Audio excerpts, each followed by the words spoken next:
जय हिंद बच्चों। महामना इंस्टीट्यूट के यूट्यूब चैनल में आप सभी लोगों का स्वागत है।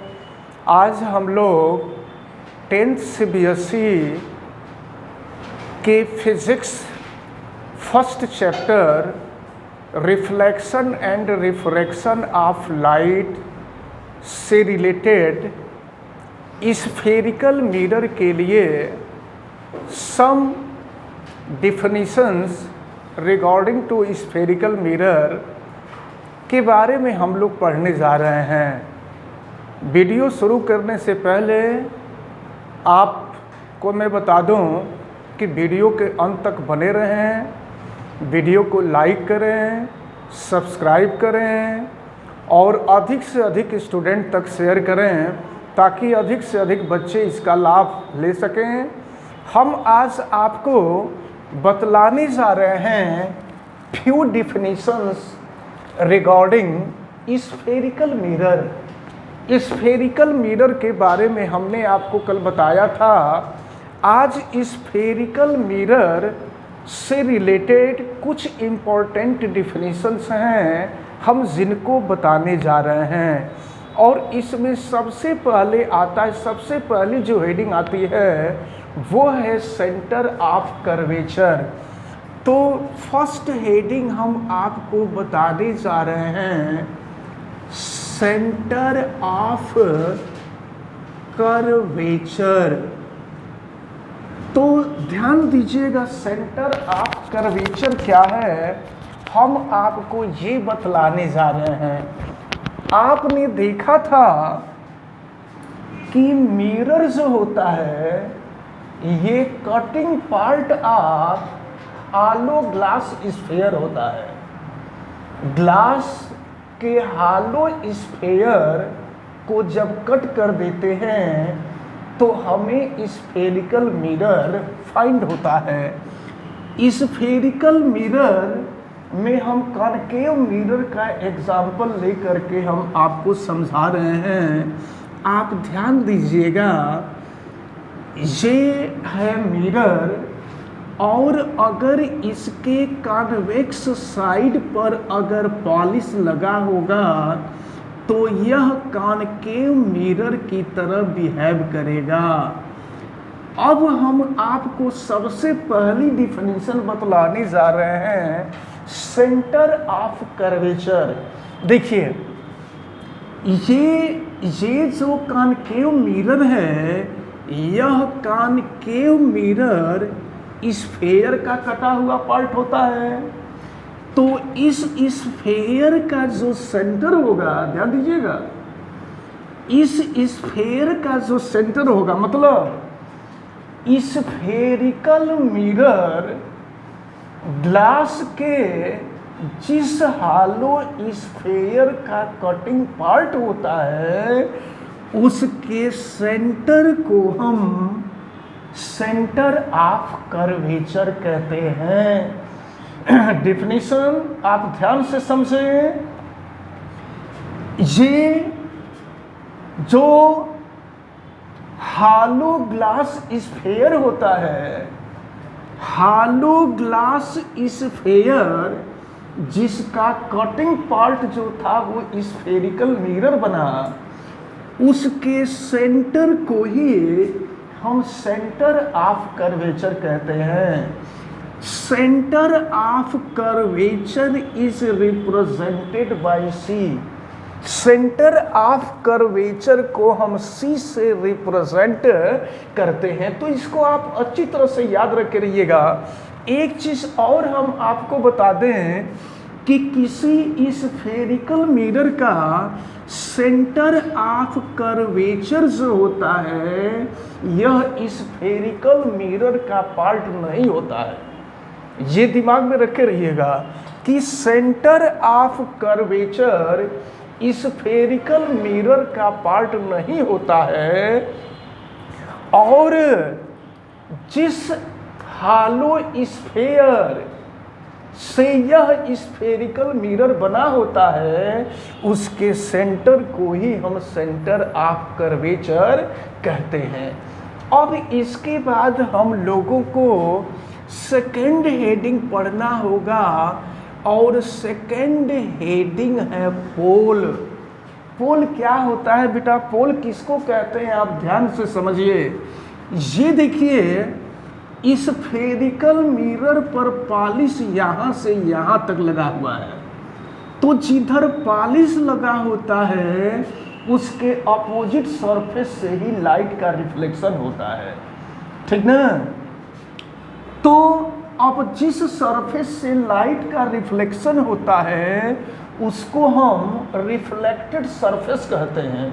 तो समझिए आप, रिफ्लेक्टेड सरफेस का जो मिड पॉइंट होता है, समझो बेटा, रिफ्लेक्टेड सरफेस का जो मिड पॉइंट होता है, इस मिड पॉइंट को ही mid point of the reflected surface of spherical mirror, spherical mirror के रिफ्लेक्टेड सरफेस का जो मिड पॉइंट होता है, इस मिड पॉइंट को ही हम पोल ऑफ स्फेरिकल मिरर कहते हैं। और पोल ऑफ स्फेरिकल मिरर को P से रिप्रेजेंट किया जाता है। ये पोल की डेफिनेशन आप सबको समझ में आई बेटा? चलिए आगे बढ़ते हैं, समझते जाइए, कहीं दिक्कत हो तो फिर हम आपको दोबारा बता सकते हैं। इसके बाद जो सेकेंड थर्ड हेडिंग आती है उसको हम कहते हैं principal axis. Principal axis, principal axis क्या होता है बेटा? ध्यान समझिए। ये है पोल। पोल आपने समझा ना, पोल क्या है? ये है पोल और ये है सेंटर ऑफ कर्वेचर। तो पोल से सेंटर ऑफ कर्वेचर को जो लाइन ज्वाइन करती है, the line joining pole to centre of curvature, spherical mirror के पोल से सेंटर ऑफ कर्वेचर को ज्वाइन करने वाली जो लाइन होती है, इस लाइन को ही हम प्रिंसिपल एक्सिस कहते हैं, ठीक है। अब इसके बाद एक और डेफिनेशन है जिसको हम कहते हैं एपर्चर।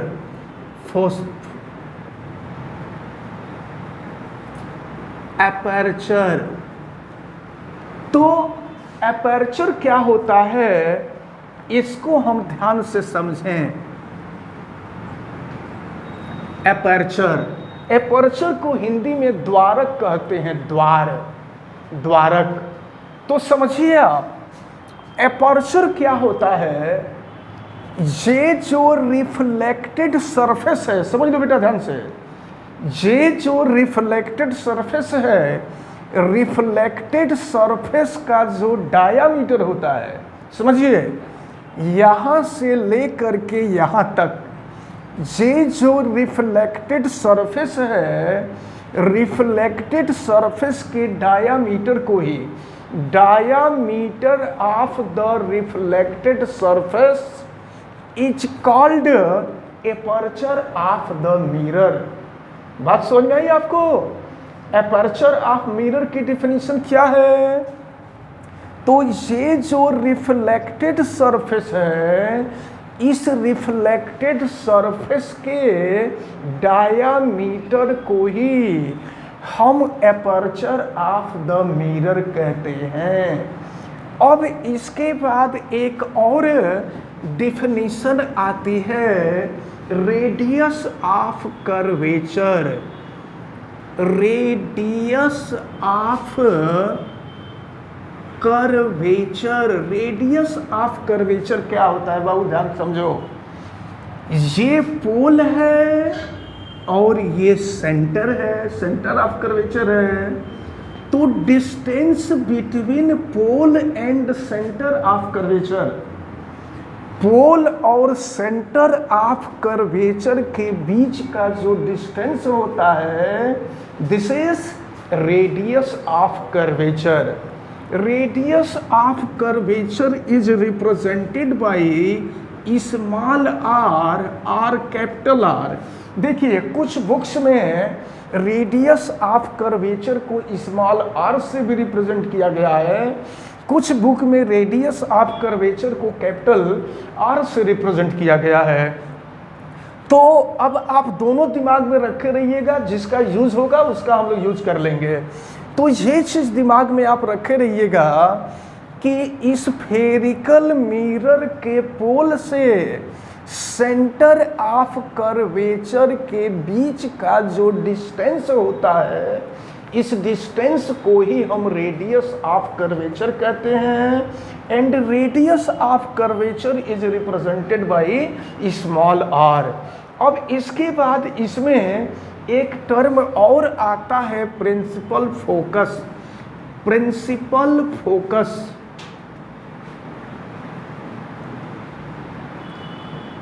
प्रिंसिपल फोकस क्या होता है बेटा, ध्यान समझिए। ये है प्रिंसिपल एक्सिस और प्रिंसिपल एक्सिस के पैरेलल चलने वाली ये लाइट रे है, समझिए।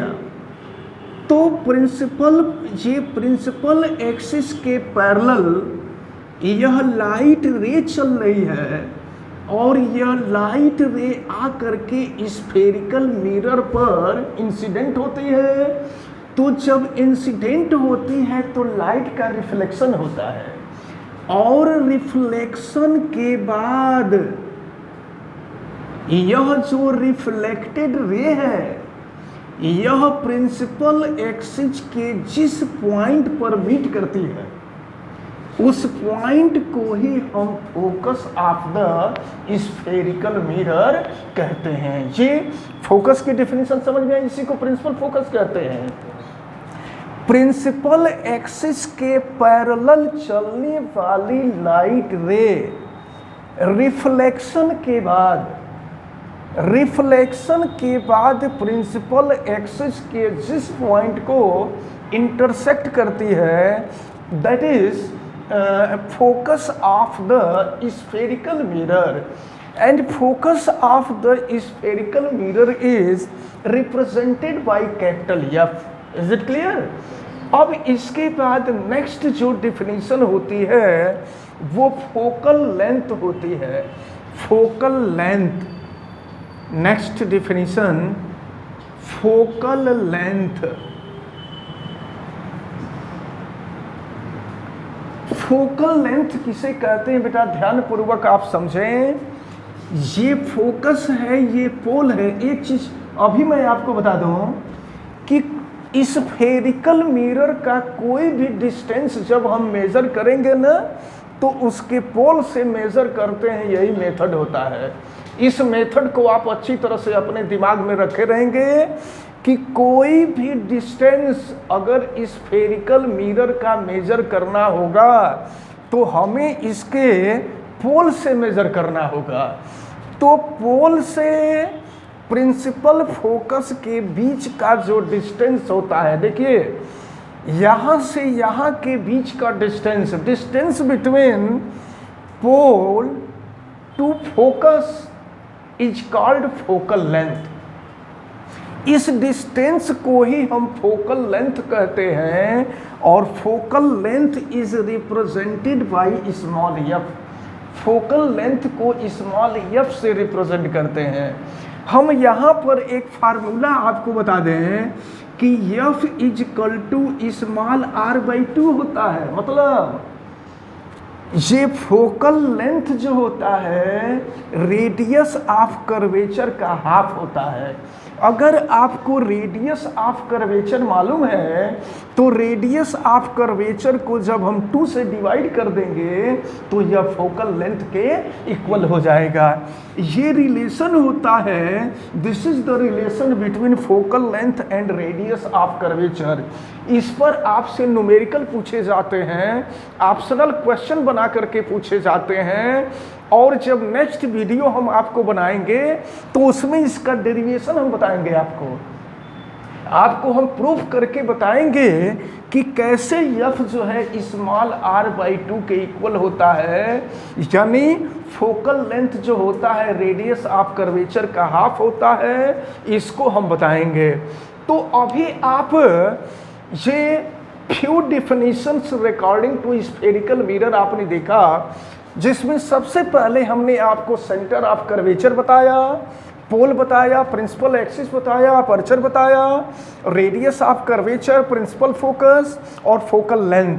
ये डिफिनीशन इसलिए इम्पॉर्टेंट हैं क्योंकि आगे जब हम फार्मूलों को डिराइव करेंगे तो फार्मूलों के डिराइव में इन डिफिनीशंस की बहुत आवश्यकता पड़ेगी। इसलिए इन सब डिफिनीशंस को आप बड़ी अच्छी तरह से तैयार किए रहेंगे। हमें उम्मीद है कि जितनी डिफिनीशंस आपको बताई गई हैं सभी डिफिनीशंस आपको अच्छी तरह से समझ में आई होंगी। आप सारी चीज़ों को अच्छी तरह से समझते रहें और वीडियो को लाइक करें, चैनल को सब्सक्राइब करें, अधिक से अधिक लोगों तक इस वीडियो को शेयर करें, बेल आइकन को भी प्रेस करें और आवश्यकता समझ में आए तो कमेंट भी करें। आप सभी लोगों को बहुत बहुत धन्यवाद। जय हिंद।